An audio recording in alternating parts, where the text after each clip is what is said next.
Hearken warriors, welcome to the Brothers Get In podcast, where we prepare you for the fury of emergencies, disasters, and the battles of everyday life. For Elder Verissimo, let us begin. Carry his weapon always.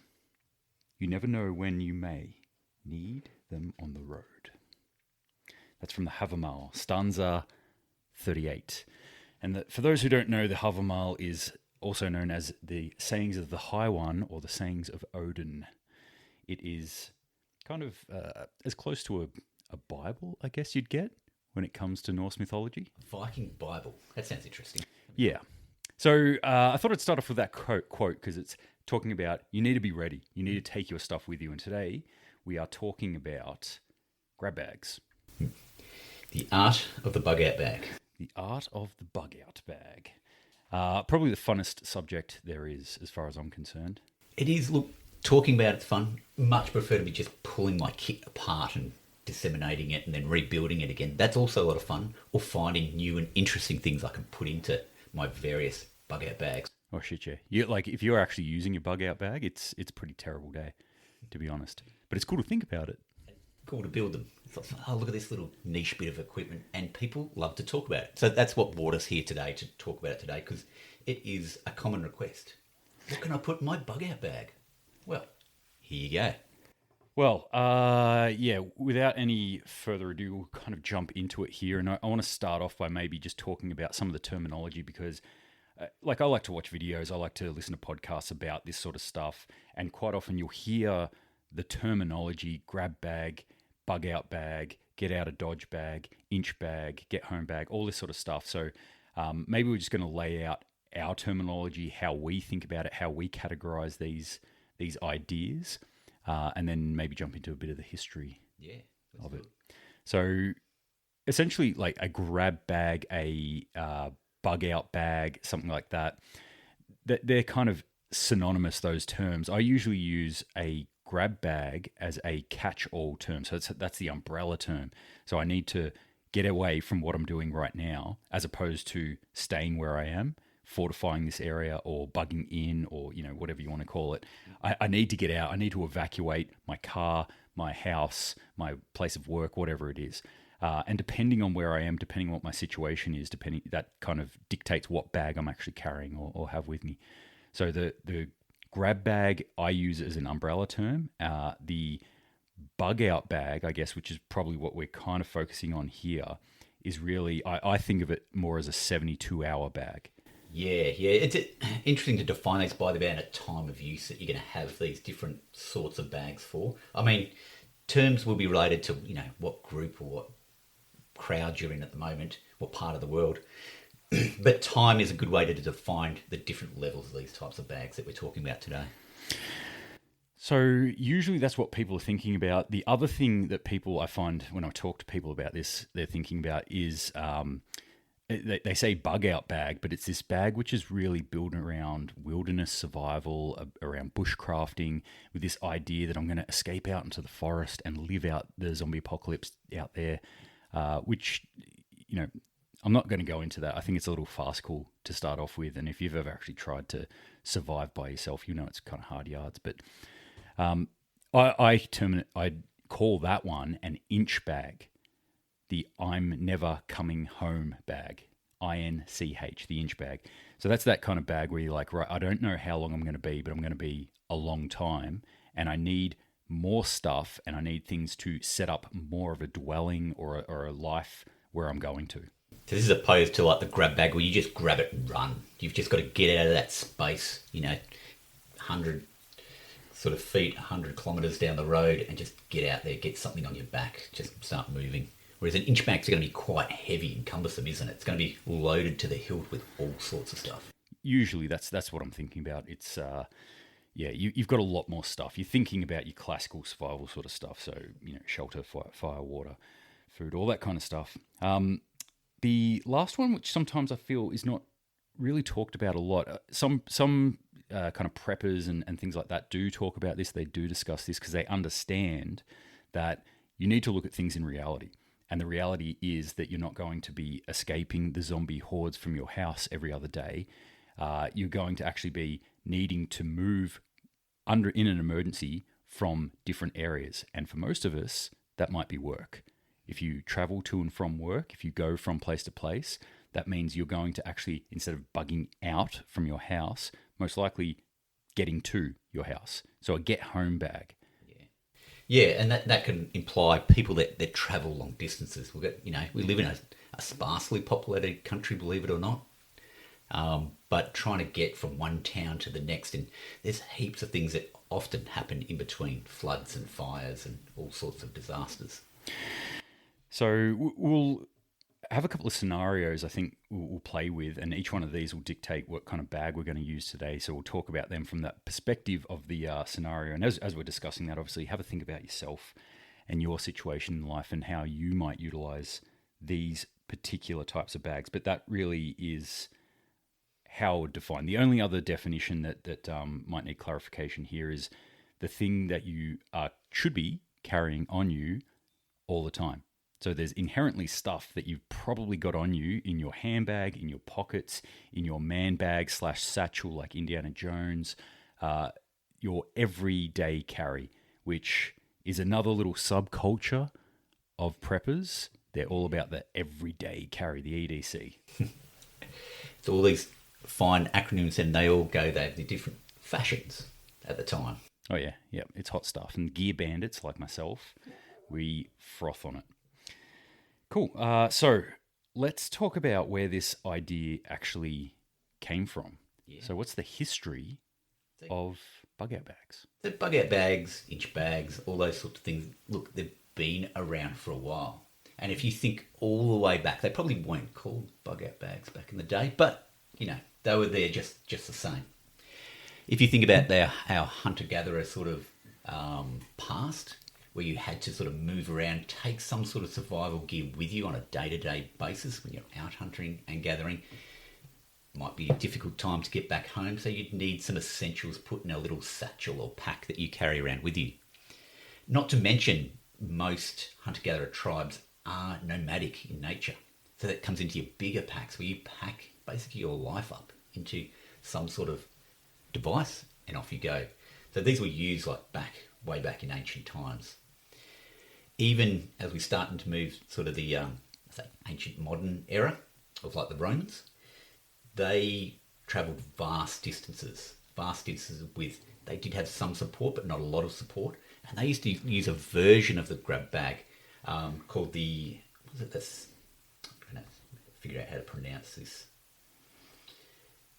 Just while you look that up, like I've always found this fascinating, the how warriors in particular have carried their stuff, what their loadout is, us both being modern day versions of warriors, in inverted commas. We'll take that. Yeah, as close as you're probably going to get. But, and we had specific things, specific loadouts. We were also had a very, I would say, highly advanced logistical system. So maybe we didn't have to carry a lot of things, or we had mobility through vehicles and things like that.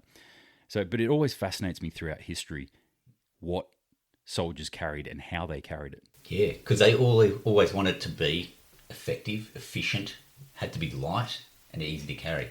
So the sarcina was that stick that I was talking about before that the ancient Romans used to carry around. Just a long pole with all sorts of little devices and bits and pieces, maybe a bit of cordage wrapped around it. There are different modern day versions of this, but this is what they used to carry around to get by in the day.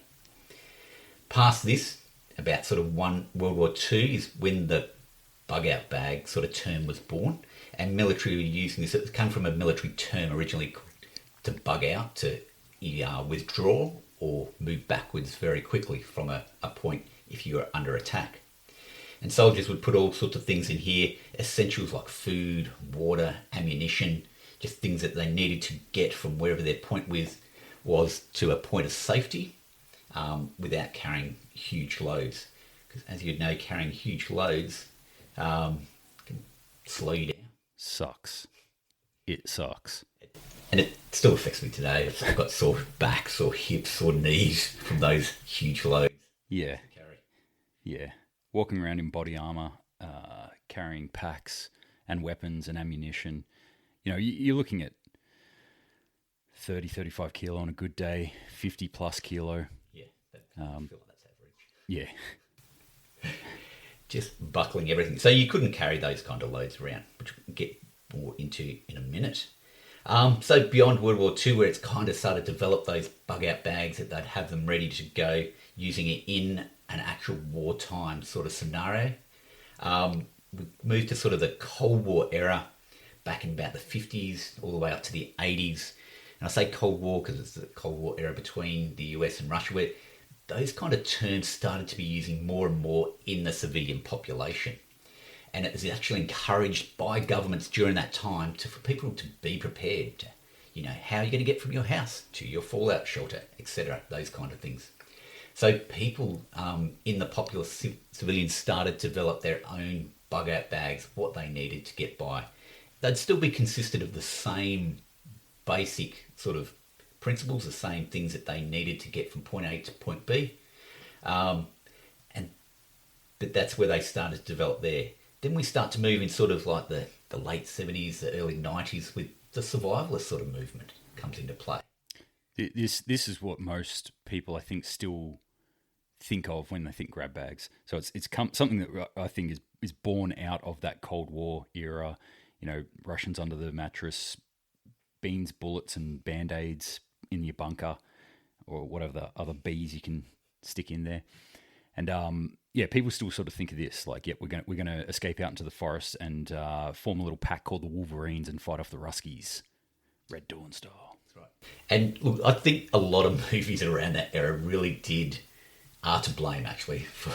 I love that movie though. It's brilliant. Seen the remake of it? No. Okay, that's good. That's good. Yeah.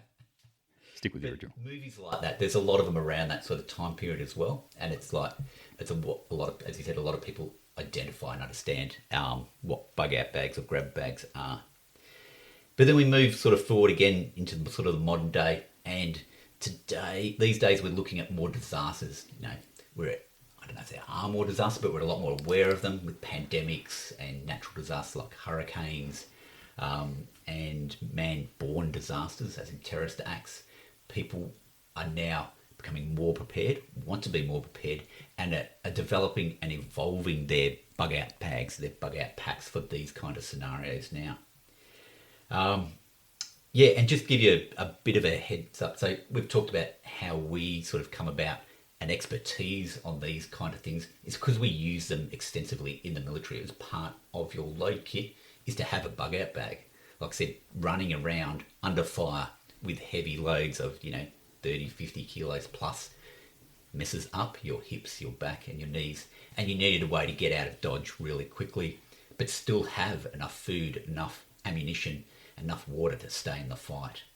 And so these bags were sort of bags within bags type of thing that we learnt to use, and sort of you dump your heavy pack, grab your little bag, have some stuff on you already in your webbed kit or chest rig or whatever else, plus whatever else was stuffed in your pockets, and away you go, and you could fight, hopefully, until someone bailed you out or you finished that fight. Yeah. So quite often within that bigger pack, I'd have a little smaller pack in the lid of it, or even sometimes, in the real groovy packs, you'd have a lid that was detachable, and in that lid, you'd actually have a couple of magazines. You'd have very minimal food, some sort of water or something like that. Just something you can grab, little survival items as well. So your classic little survival kit in a tin type stuff. I don't know where you were expecting to do any fishing in Afghanistan, but fishing under fire. Yeah, that could definitely happen. But yeah, that's kind of where it came from. I guess I also continued that practice working over the last couple of decades in the security industry, going overseas, being security advisor or whatever for people, and teaching courses in this sort of stuff as well. It was something that I'd still always have, because I would take, say, journalists or a media crew into a disaster zone or a high threat environment, a conflict zone, knowing full well that at any point this could totally collapse, this could all go pear-shaped, and we need to get out of there then and there. So that grab bag has been something that was being really reinforced in my mind. Absolutely. And look, it'd be the same principles that have sort of resonated throughout the years. We just have now more, I suppose, fancier equipment these days, but it's still the same underlying principles all the way through the ages that we've build and base these bags from. Yeah. All right, well, let's put this into some real terms now. Let's think of some real scenarios and talk about what kind of stuff you might want for those kits, or where you'd actually use those kits. So, scenario numero uno. You're in the city, you work in the city, or at least you're somewhere away from home. Let's say, like, average person, maybe 20 Ks, 10 to 20 Ks, I think is actually the average of how far most people live away from their work. Me, I'm a little bit further. So I've got to extend it out a little bit. Okay, so you're working in the city, you're about 20 Ks from home. A major protest turns violent. So, for various reasons, supply chain shortages and a strike in the truckers union, there was no almond and or soy milk getting delivered to the city. And now the hipsters are rioting. They're freaking out. They're the tattooed, top-knotted, semi-bearded folk are flipping cars over, setting fire to stuff, spray painting things on Teslas, doing all sorts of crazy stuff. And you need to get out before the chaos escalates. So, what is in your get-home bag? Hang on. So you're saying I need something other than my iPhone in my pack? Perhaps. I don't know. Is there an app for that? A grab bag app I'd like to make. Grab bag app. It's got a multi-tool on it. That'd be super handy. Yeah. I don't know how water works on that if you get thirsty, but if it starts raining. Anyway. So what would you need in your bag? Yeah, so, you break it down. Now, this is one of the most important things, I think, is that when you talk about grab bags, and I see this quite a bit on watching YouTube or watching or listening to podcasts and things like that, there's quite often this idea that there is a list, or you get the email from someone, the top 10 items that you must have in your grab bag. And there probably is, there's 10 items that you probably should have in your grab bag, but it is utterly individual. It's up to the person. If you're listening to this, your capabilities are probably vastly different to mine. Your distance that you travel to work is probably vastly different to mine. The type of area that you're going to be moving through and the type of people you might come up against is different to me. So what I pack and what you pack probably should be totally different things. It should be absolutely different things. However, they all work on some underlying principles, and you've got to understand these so you can build your pack. And all these packs should have these in place. Right. So the first thing I think about when I'm thinking a get-home bag is I don't need to necessarily survive out of this. So I don't need to necessarily have a full shelter like a tent. I don't need to necessarily have my jet boil and 3 dehydrated meals in there. This is something strictly to get me from somewhere to my home where I've potentially got more resources. You should have more resources. So it's going from A to B, but not necessarily very comfortable. Yeah. So what sort of things would you be thinking of? First thing, if I'm on the run, I want something to drink. I want some water. Yeah. Yep. Definitely. So a number of different ways you can do this. Obviously, the easiest but the most burdensome is to carry actual water. So in my vehicle, I've usually got just a couple of little long life Tetra Paks hidden away, smuggled away, or a bottle of water. It might just be a half a litre, 1 litre bottle of water, but there's usually something like that in my vehicle, so I can grab that and have instant water if need be. On top of that, I've also got a water filter. And because I might be evacuating through a city, as we are in this scenario, a Silcock key, which is a really groovy little thing which opens up the faucet or the tap in buildings. So you often see taps at buildings and they don't have a little thing on them to start it up. I'm totally blanking on what that word is. But the thing you twist and water comes out. It doesn't have that, but it's got a little notch. And if you've got one of these Silcock keys, you can put that in there and actually turn the water on and get water from heaps of different places in a city. I think it's actually just the tap part of the tap. It's the handle. Let's call it a tap. Yeah. All right. The handle of the tap. The handle of a tap. But it's Glad we figured that out. But it's how it fits into the key sort of space. So you've got to have the right sort of connection, I suppose, to open those up. Yep. Actually, I need to go get another Silcock key because I was boarding a plane, domestic flight, and they took it off me. Because you might I don't know. drink yourself to death. On a plane? Yeah. I'm not sure why, but they've got their rules. What else? What else do you need to stay safe? To stay safe, look, I'm probably going to want a med kit of some sort, and that can be a very basic sort of med kit. But I'm going to want something in case of emergency. Hold the fluids where they're supposed to be on the inside, and be able to get me by so I can keep moving. Keep the red stuff in and pumping around the body, and keep the air going in and out. It's a good start. There you go. That's Little Gads's guide to medicine. Don't need to be a doctor. Not at all. Yeah, I've actually got several med kits in my car and many tourniquets. But the two main ones I've got a big backpack, which is actually I've built around car accidents. So I thought about what are the kind of injuries that might be likely in a car accident, and kind of built that kit out for that. So I can grab that entire backpack, and that's a whole medical thing. Or I've got a very small trauma kit. So this is just your holes that are leaking red stuff, or not being able to get air in and out. Yeah. And with these sort of med kits, this is where it comes extensively into sort of your skill levels as well. So it's no point you carrying advanced equipment. In fact, I don't think it would anyway, because the single use of these kinds of equipment anyway. You want to carry light, multi-purpose type of equipment that you can use.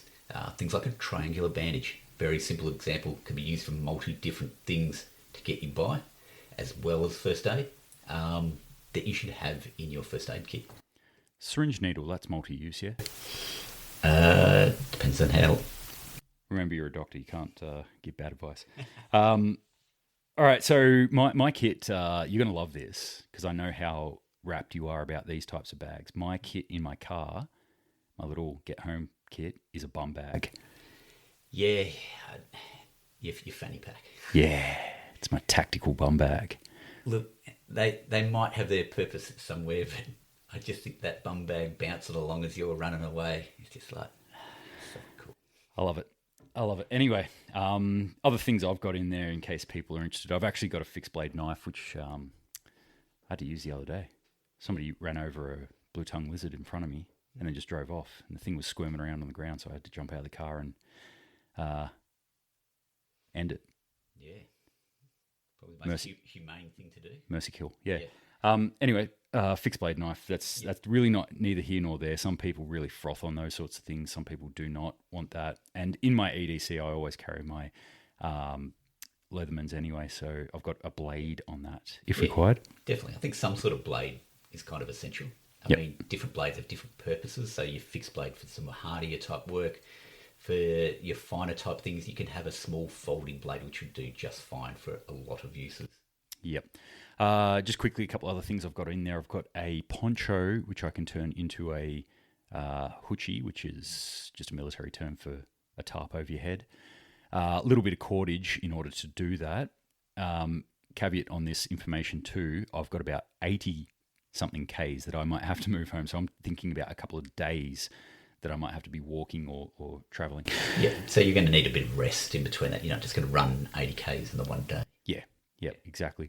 Electrolytes, I've got some electrolyte powders. I've got actually carry a Grail water filter, water filtration system. And a little bit of food, as in a shelf-stable protein-type collagen bar or fat bar, and some coffee. Because you can't live without coffee. Right. Like, that's just... There's no point in living without coffee. But, I mean, other reasons, look, hopefully you're all hardened coffee drinkers. If you're not already, just take it up right now. But it gives you a bit of energy, when you're running low, to be able to continue. So that sort of covers off really well, sort of like some of our shelter and warmth, how to sort of keep going, how to sort of protect yourself from some of the elements. And these things are things that you need to think about in your grab bag. Communications, you might want some sort of communication device. Look, I mean, as much as handheld radios and that are great, they're not really purposeful unless you've got someone listening at the other end. Mm-hmm. But your phone, an extra battery pack or something like that may be more applicable in the area that you're working, particularly if you're working in those city type environments that will have some coverage to it. What about navigation? Navigation. There's two bases to your navigation. One depends on your knowledge level. The more knowledge you have, perhaps the less gear you can use. But carrying a GPS device, at the very least, a compass, and just some way to sort of point the general direction, knowing what general direction you have. So if you know the area, maybe you'll have an escape map of some sort. Having a map's a good idea, I think. All right, let's before we delve into the things parts of it, let's also jump into the next scenario here. And this one I like, I particularly like for Australians because most people kind of get this. So scenario 2 is a natural disaster. You're at home and, maybe the rain's pouring down. In this case, let's say it's a bushfire. Bushfire's coming through. You're going to have to make that choice. Unless you're very well equipped, physically able, and a little bit experienced in doing this, you probably shouldn't stick around in your house and try and fight a fire if a big bushfire is coming through and you live in and around a bushfire zone. So for most people, I think evacuation would be the primary thing that they want to do. So you've got 10 minutes now to grab your gear and get out. But on top of this, the power is down and you've got no cell service. So you can't just quickly download the Brothers Gaden podcast, Grab Bags, the Art of Grab Bags, and figure out what you want. You've got to figure it out by yourself. No one's coming for you because emergency services are either stretched thin or just not there. Just so I can clarify, we're on foot. Let's say no. So you've got your car. Yep. A great head start to start with. Yep. However, I don't think it necessarily always gives you a great advantage. If anyone has been driving around this vast countryside, you will realise that you will the roads are kind of limited in which way you can go, and you'll quickly, if you're not starting from your house, you'll be starting from your car eventually if you have to drive through a bushfire because you can't drive through them. Very, very good point. You might pack your car and think, well, it's cool, I can just throw trunks in there. And I've got emergency evacuation trunks. I've got emergency evacuation duffel bags in my garage ready to go for just such a case. But I would also take the grab bags on top of that, because if I have to then dump that, those duffel bags, they just give me an extra amount of stuff. So they're increasing the capability that I could do. They're a force multiplier, really. But if I have to go without them, I can. I've got other bags that I can then grab and take off from the car. And again, I usually think about this as the 72-hour bag. So I'm going to have to stay somewhere for 72 hours. What do I want? So think about setting up your bags, which ones you're going to have for your long term. Maybe even label your bags so you know which one you're grabbing. Because you don't want to be running out there and just go, yeah, I'm all good. Oh, there's nothing in here but my dog food. At least your dog will be happy. Yeah, which is important actually if you're evacuating. Think about your pets too. Absolutely. And your kids. Oh, yeah. They're also important. So again, this is something that differs for different people. But, usually I think of this as the backpack. This is kind of the classic bug out bag, the grab bag that I think most people, it pops into their mind when you start talking about this sort of stuff. They're like, yeah, I've got a backpack and it's filled with these sorts of things. One of the issues I think that crops up here is trying to fill it with too much stuff. Yeah, quite easily you can fill it with too much stuff, too much heavy equipment. And it's probably another good point is like, once you've set up your grab bag, you need to go for a walk in it. You need to test it, see what your endurance is with that bag. Yep. Yeah. Find out where it's uncomfortable, where it works, where it doesn't work.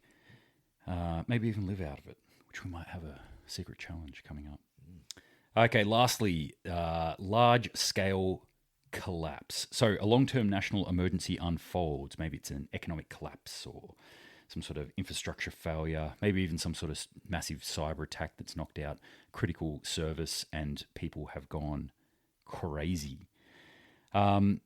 This is your quote unquote grid down sort of scenario. This is a Avengers level event, if you will. Law enforcement is totally overwhelmed or, again, not existent. You're totally on your own, and for whatever reason, let's say there's roving bands of looters/zombies coming through your particular area. You need to get out of there, and you cannot come back. So this is bugging out totally. What do you want? What do you want? You're thinking about this. When we're getting to this one, I'm thinking a bigger backpack. I'm thinking hiking backpacks. I'm thinking more sustained stuff. Yeah, so you're going to look at something beyond just your normal shelter, food, and water. You're going to be looking at self-defense in these kind of scenarios. You need something a little bit more added to make sure that the dangers that you may come across, i.e. other people, that you are ready and prepared for that as well. Right, so let's just talk about some of the categories that you might want to think about when it comes to these sorts of bags, grab bags, bug out bags. We've touched on a few of these things, but what else? Is there anything missing, anything else you want to add to that, or just harp on about a bit more? I think just sort of underlying those principles, make sure you've got those key points in your grab bags, developing them for certain time frames, and then testing it out at the end of the day is absolutely vital. Yeah. The only kind of two real big things that I want to throw in there are if you might be evacuating from natural disaster or something where your house could be destroyed or you can't get back to your house, consider taking identification documents, personal items, things like that. Maybe even have a backup copy of them. So either photocopies or a digital copy or all of the above.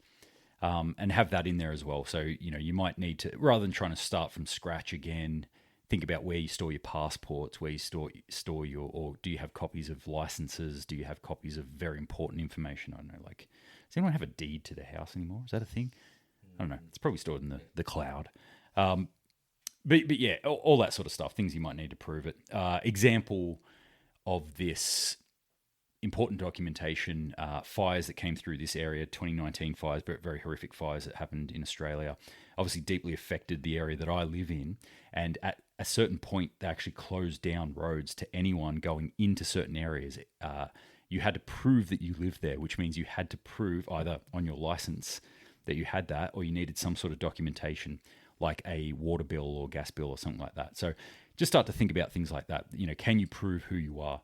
Can you prove that your kids are yours? Because that could be a problem in some scenarios.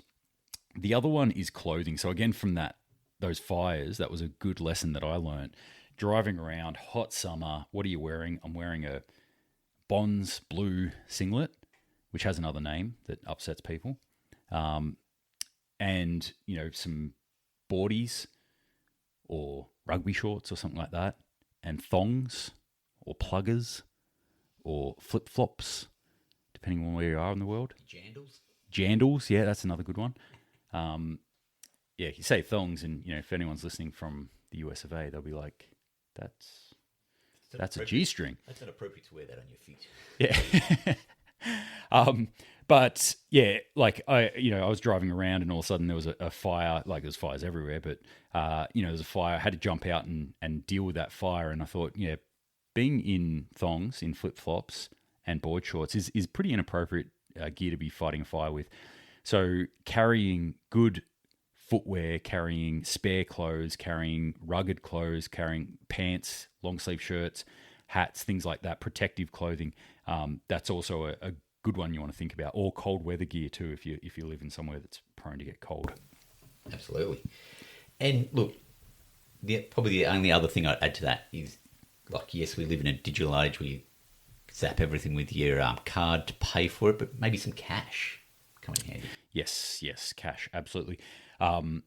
Again, this happened in the fires, but it has happened a couple other times that the cell tower was actually burnt. So we lost communications. A lot of people lost the ability to navigate in the area, and a lot of shops lost the ability to just tap the phone.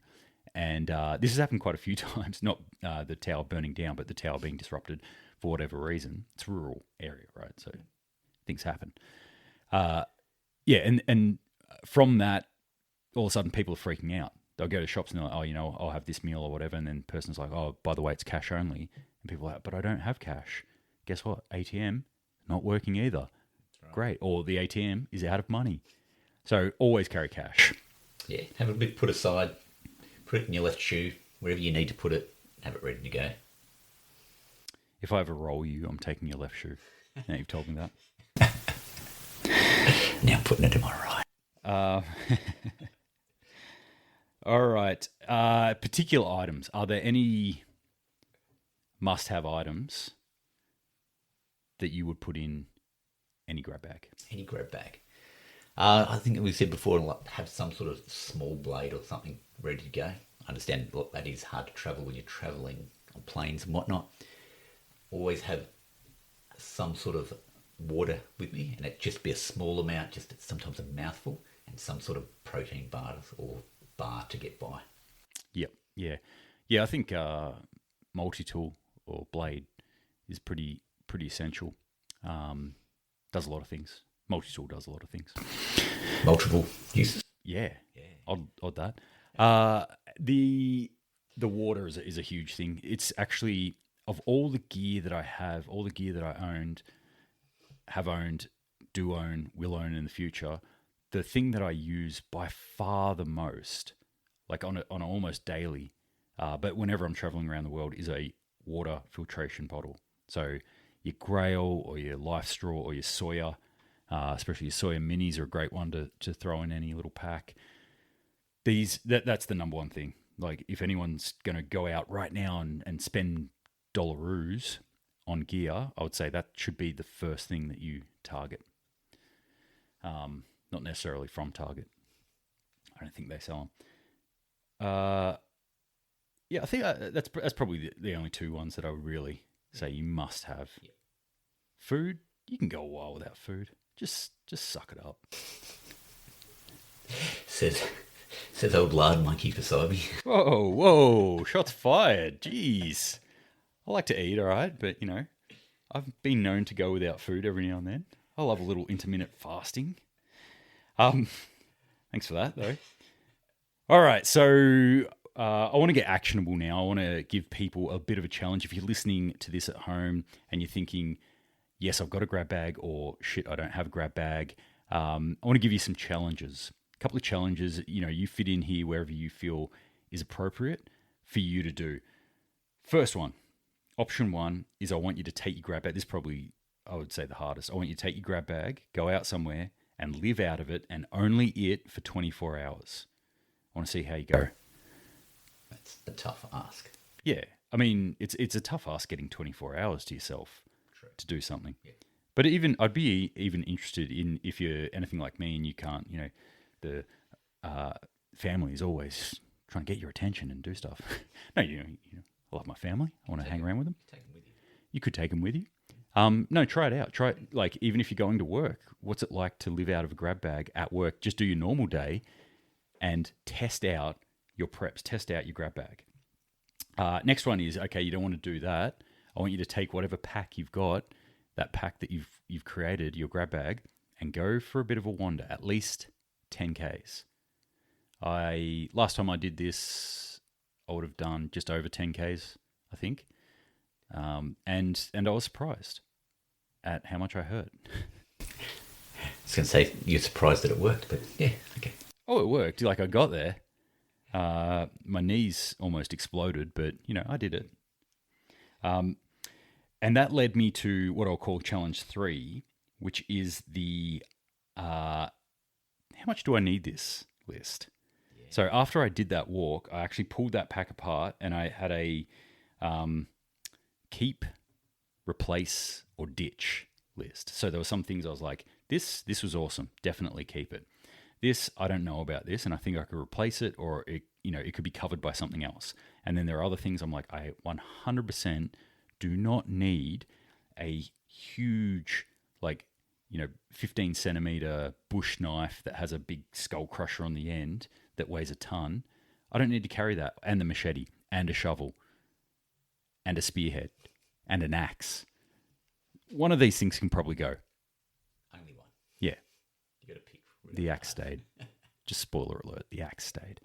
So do that. Go for the walk, and then afterwards go, do I need all this stuff? And which will usually be pretty easy because one logically follows the other. You go for the walk and you go, good God, this pack's a lot heavier. I thought it was only 10 kilos. Maybe it is, but then you go 10 Ks and you're like, that kind of sucked.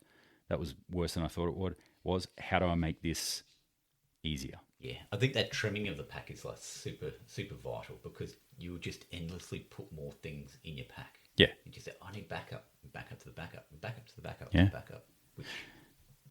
It's easy to do. Don't go too crazy though. Here's a little story from when I was growing up. My big brother, he's off in the army. He comes back one time and he shows me his toiletry kit, and in it is a toothbrush that he's cut in half. I think this is the coolest thing ever. And so finally I join the army and I get a toothbrush and I cut that thing in half. And I reckon about 18 months into it, I'm out bush and I've got these dirty, manky hands and I'm like trying to brush my teeth and I'm sticking these dirty, manky hands in because I've got half a friggin' toothbrush. And I go, what the hell am I doing? To save 4 grams of weight and this much space? It was the most stupidest thing I've ever done. But thanks for that. Anytime. Yeah. So be realistic about it. Saving 4 grams is probably not going to break the bank, but there's quite often items in there you don't need. All right, last little challenge. If you're listening at home and you're going, I don't have a grab bag at all, then I challenge you to go and build one from stuff that you have at home, because you can literally spend thousands of dollars building out a grab bag if you wanted to. But it's not necessary, because at the end of the day, you build it and then you put it on a shelf or you put it at the front door, or you store it in your car or whatever, and you don't actually use it except in extremis, in an emergency, which is cool. That's a worthwhile thing to have, I think still. But if you go and spend $3,000 kitting out a really all singing, all dancing pack, that's kind of $3,000 that you might never actually use. So quite often, you can just look in that third shelf down in your kitchen, which has all kinds of random crap, or that box of random stuff in your garage, and maybe a kid's old backpack, and you can build a very functional grab bag from those things. So if you decide to take up any of those challenges, I want to see it. Post it up on our social medias, send us an email, do whatever. You can send a raven with a photo of it, but I want to know how you go with it, with these challenges, especially that last one if you're building one from your kitchen. Cool. That sounds good. All right, do you have any closing thoughts? Let's wrap this up and kick it into touch on grab bags. Grab bags, like I said, make them usable, make them almost every day. Survival is an everyday event, and you've just got to make sure that you can survive each day. So start with that as your basis for your grab bag. Awesome. Well, if you have liked anything that you've heard in this grab bag stuff, please feel free to comment on any of the forms that we have in social media and blah, blah, blah. It all helps. If you think we're total fools, idiots, you didn't even mention the kitchen sink, you idiot, then put that in there too. We love being challenged on stuff, but mainly we actually love that when people do that, it's more comments and it changes the algorithm of social media. So, it's all publicity is good publicity. So go crazy. If you've built your own one, if you want to brag about yours, if you think yours is the best ever, it might actually be. So please, post it up.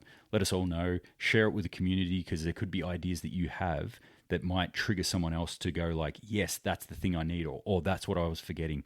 And I'm sure there's heaps of stuff that we've forgotten to say, but like I said, my closing thought here is that grab bags are totally personal. You need to look at your own risk analysis, I guess. You need to look at your own situation and think about what your user requirements are, and then build your bag for that. Don't just take a list off the internet of 10 things that you should have in every grab bag.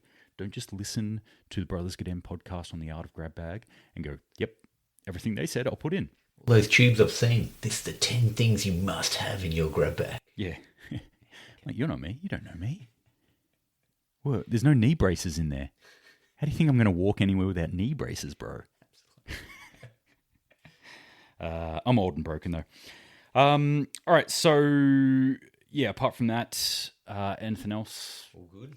Cool. Well, we will stop it there. Remember to subscribe to the podcast. Share it with your friends. Click the like button. Click the bell button to get notifications, depending on what you're watching this on. There's all sorts of buttons. There's thumbs up and love hearts and all kinds of stuff. Do it all. Do it all. We appreciate it all. And apart from that, until next time, stay safe. Keep your eyes open. See you next time. See you next time. That is the end of this tale. Until next we meet, keep the fires burning. Fra Eldi Verisum.